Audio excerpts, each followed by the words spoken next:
So here's a small project I've been working on. It's basically a test map for lighting and weather effects. Now in a minute here, you'll see some lightning flash with a cool effect.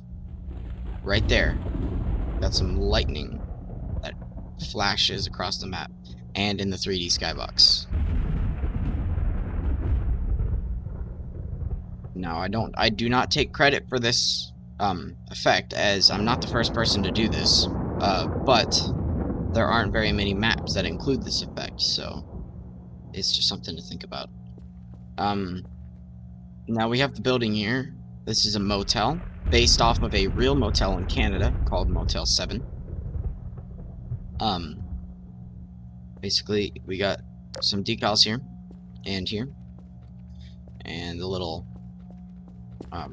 rain drain, water drain thing.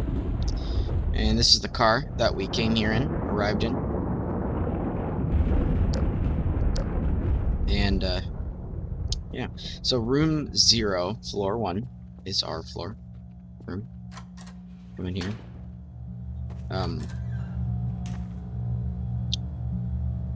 It's got some cool details. TV makes light, which is dynamically casted if you were to spawn a prop. As you can see, the shadow updates in real time,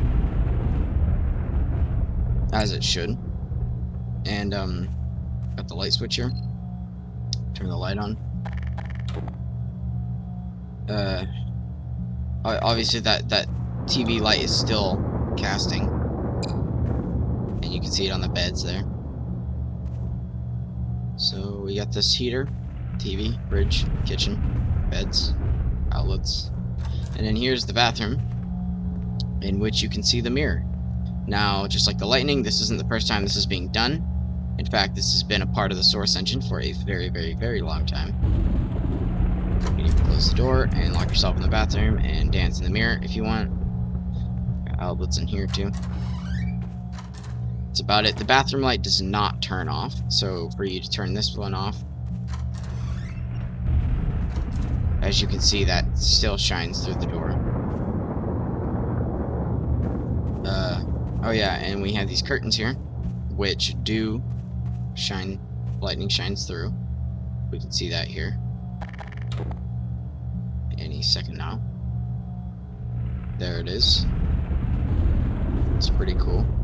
Oh, we also have this rug for wiping boots and shoes. Now, this is the only room available. All the other rooms are fake. And those ones up there aren't even real doors. But that's our secret. And I think back here there's another door, fake door. That's like the elevator maintenance room kind of ordeal. So that's about it. It's basically just a test map, like I said. Just testing lighting. So yeah, this map is for download on the workshop. So for those of you who are more curious to go more in depth with the map, kind of explore, that's available. This is a good map for you know, murder, the game mode. I don't think probably not prop hunt. There's not very many props. Actually, there's no props in this map. So yeah, you could probably do hide and seek, but you wouldn't really get far with that. Anyway, I'll leave the gameplay to you guys. It's just a little demonstration video of my lighting test map. So yeah, link is in the description.